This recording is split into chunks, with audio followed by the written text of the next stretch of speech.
And for me, it's all about dignity. We must restore our dignity as a nation. And for me, as a state. That's what is important. You want to come somewhere, and when your name is mentioned, people will not begin to sigh and ask if you people are jinxed. And it's all about leadership. So the vision is to restore the dignity of our people. And our people are great people, very hardworking people. They can create anything with their hands. You will be shocked when you go to Abia and you see what our people are doing without technology. Our people are able to produce, even if miniature cars, and it only requires support. And the support is creating the enabling environment. Our people are not, like I said, they don't want anything from you. So the people who put you under pressure to say you are not sharing money, they are politicians. We say, well, we can't share money. Because there are two ways to deal with the money. It's either you share it or you use it to work. Money has been shared in 24 years and didn't take us too far. So from 2023, we say we use the money to work.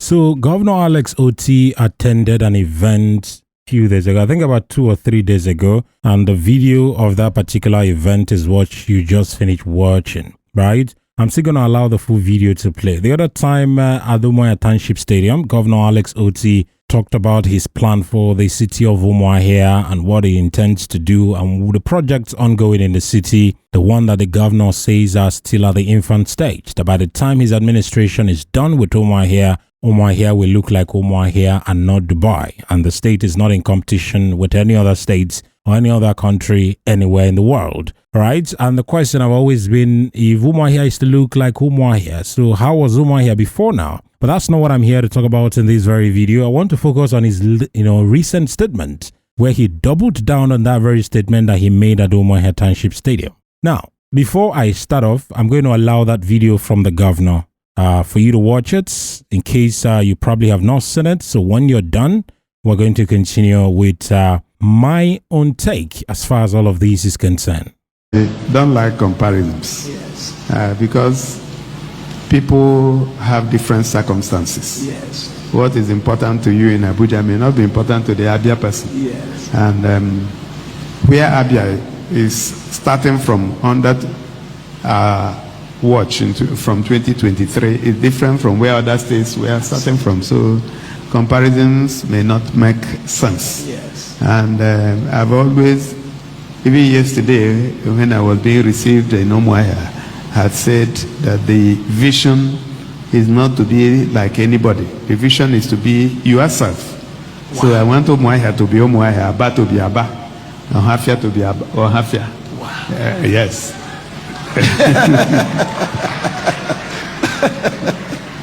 Because our forefathers were great people.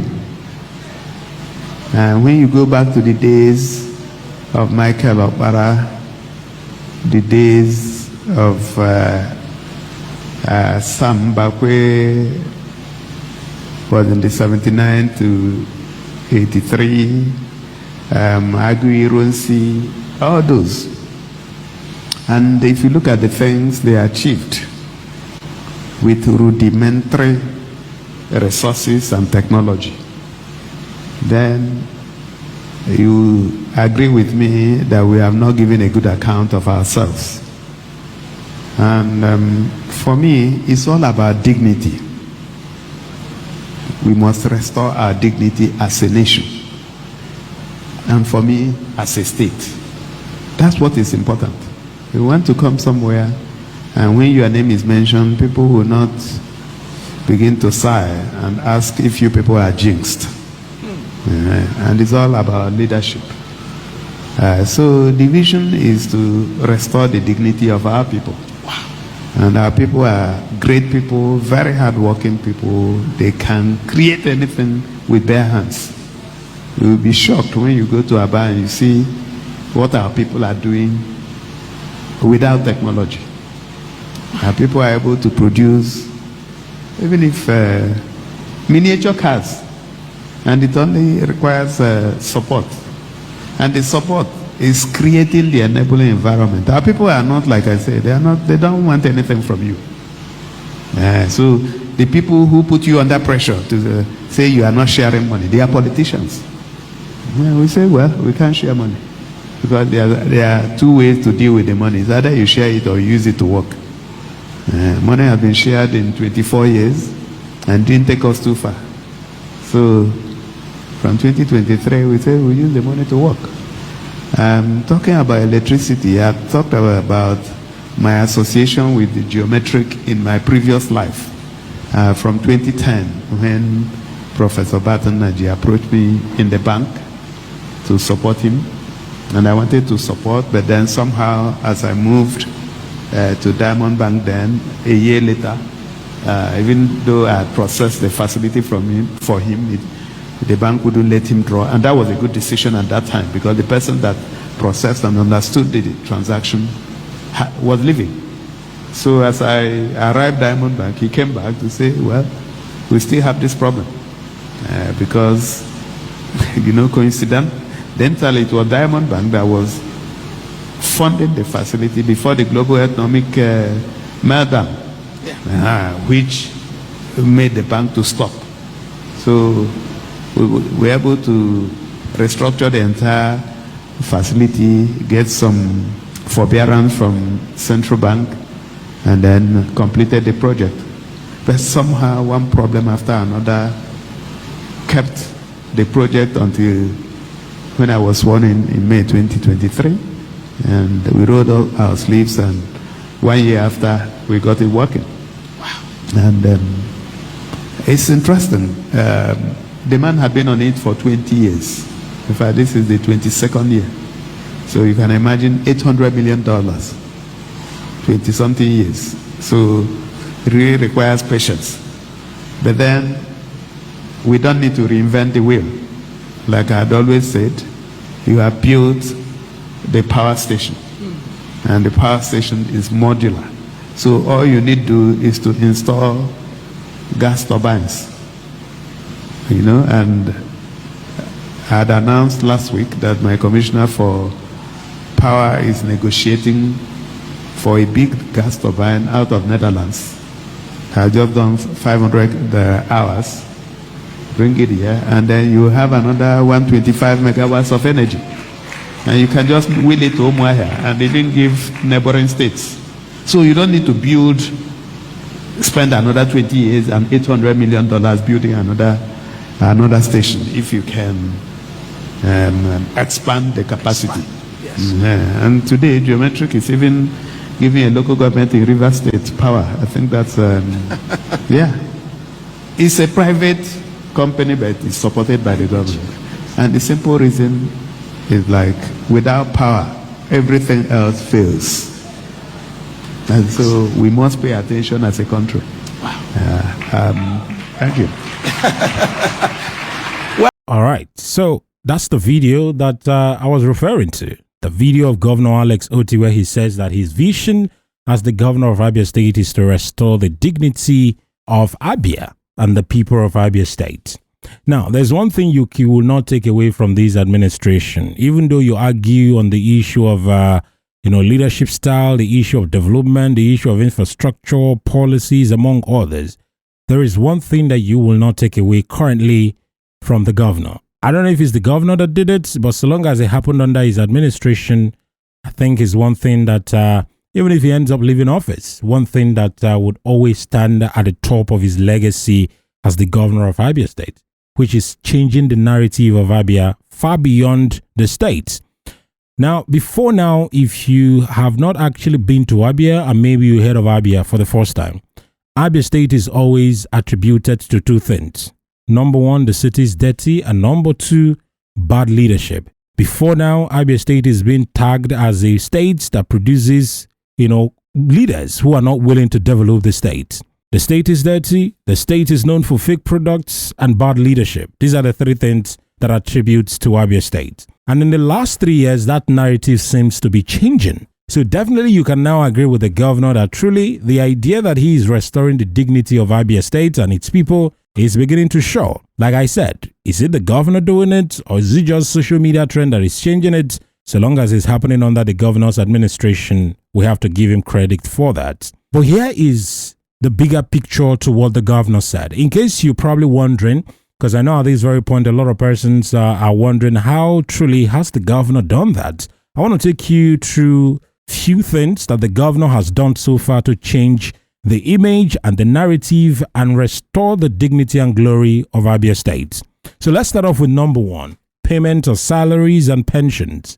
Recently, the governor said that the issue of gratuity to pensioners in Abia State will start off this very month of April. Before now, the governor, at the tail beginning of his administration, earmarked 10 billion naira to pay pensioners, right? In as much as there have been some level of controversies around that particular payment of the pensioners writing off a certain amount of money from the 30 billion that was supposed to be the original payment, and the governor ended up paying 10. That means 20 billion naira is actually missing. But that's not the point. The point is that he paid something that the previous administrations refused to pay. Now, regular payment of workers' salaries, ending in the eras of delays. Now, settlement of pension arrears and gratuities owed to retirees. Now, public servants now have financial stability and respect restored. I'm not going to tell you that it is 100%. There are still pockets of complaint here and there, but is the situation the way it used to be? Truly, it is not. A lot has changed.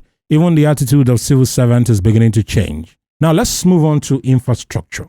One thing again that you will not take away from this government is projects. Ongoing, completed, elephant or whichever, but there are projects in different places. Now, massive road reconstruction in Abia, Umuahia, and key economic corridors. We've done a couple videos on some of the infrastructural road projects embarked upon by Governor Alex Otti. So you can check it on some other videos existing in this very channel. Now, the governor has also focused on previously abandoned or neglected roads in Abia. Take, for example, the Abia-Port Harcourt Expressway, in a very bad state before he became governor. I remember, I know before he was even sworn in, he was already inspecting when another governor was still on seat. He was already on that road inspecting the road, right? So better roads equals easy access, stronger business activity, and visible governance in some parts of the state. A lot needs to be done, but the journey of 1,000 miles, they say, starts with a step. Or maybe you're going to crawl, whichever way you're going to do it, but you just have to keep moving. Now, number 3 is the fact that the governor has cleaned up, Abia and Umuahia.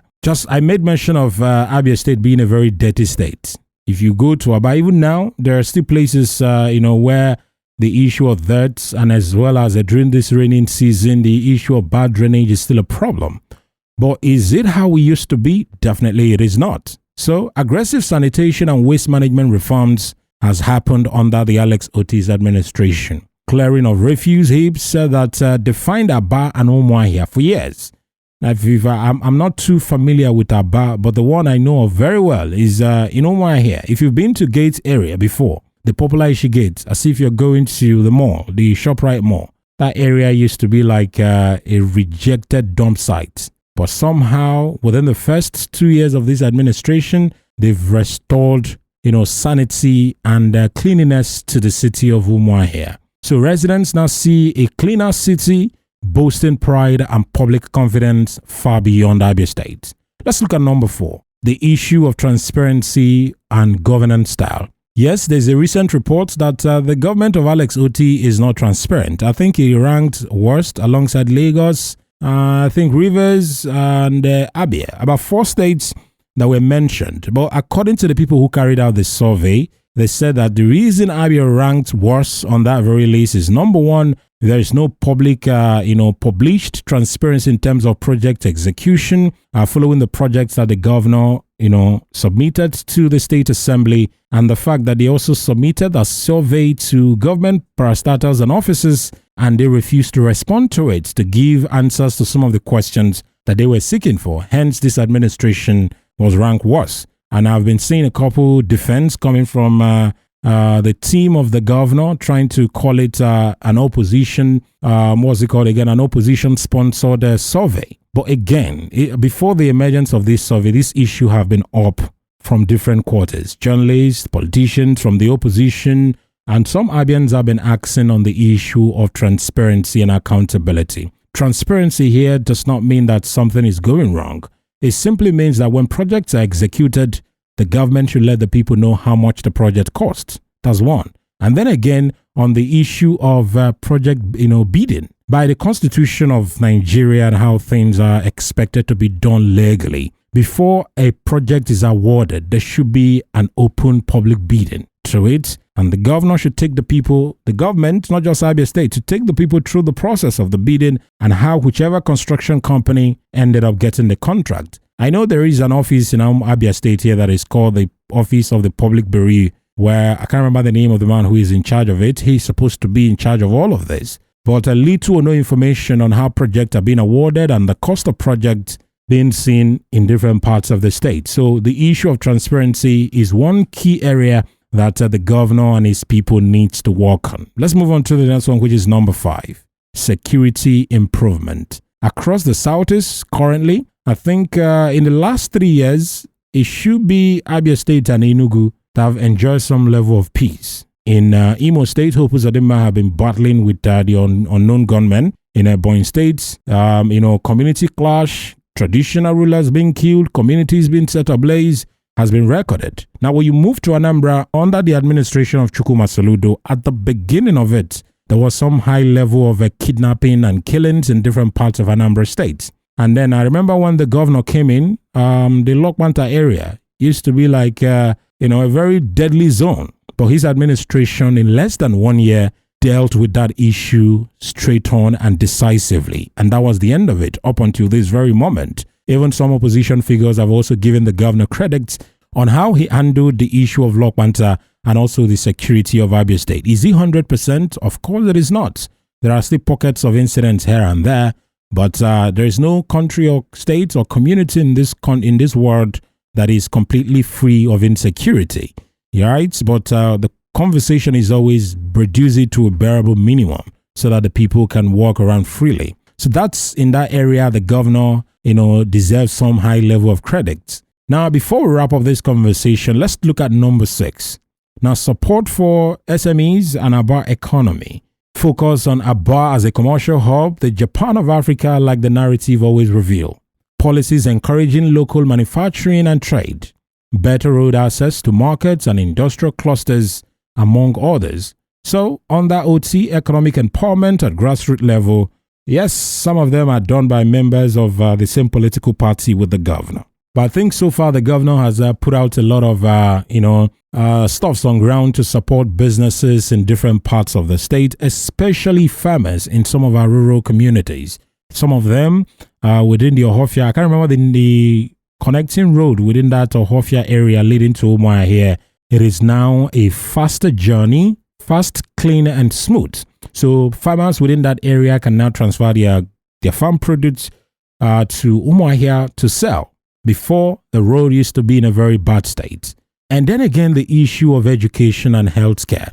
I remember when the governor, took over office, he made mention of 3 key areas that his administration would focus on: infrastructure, education, and healthcare. And you can argue to certain level that it is not where it's supposed to be, but there is a high level of improvement in the healthcare sector of Abia State, in the education sector and infrastructure in terms of road projects, among others. Now, look at healthcare, for example. Almost all the local governments in Abia State at this point now have a primary healthcare center. And then there's also high level of teachers recruitment for schools in different parts of the state. And then again, on the issue of road infrastructure, what we've already pointed out at the beginning of this discussion.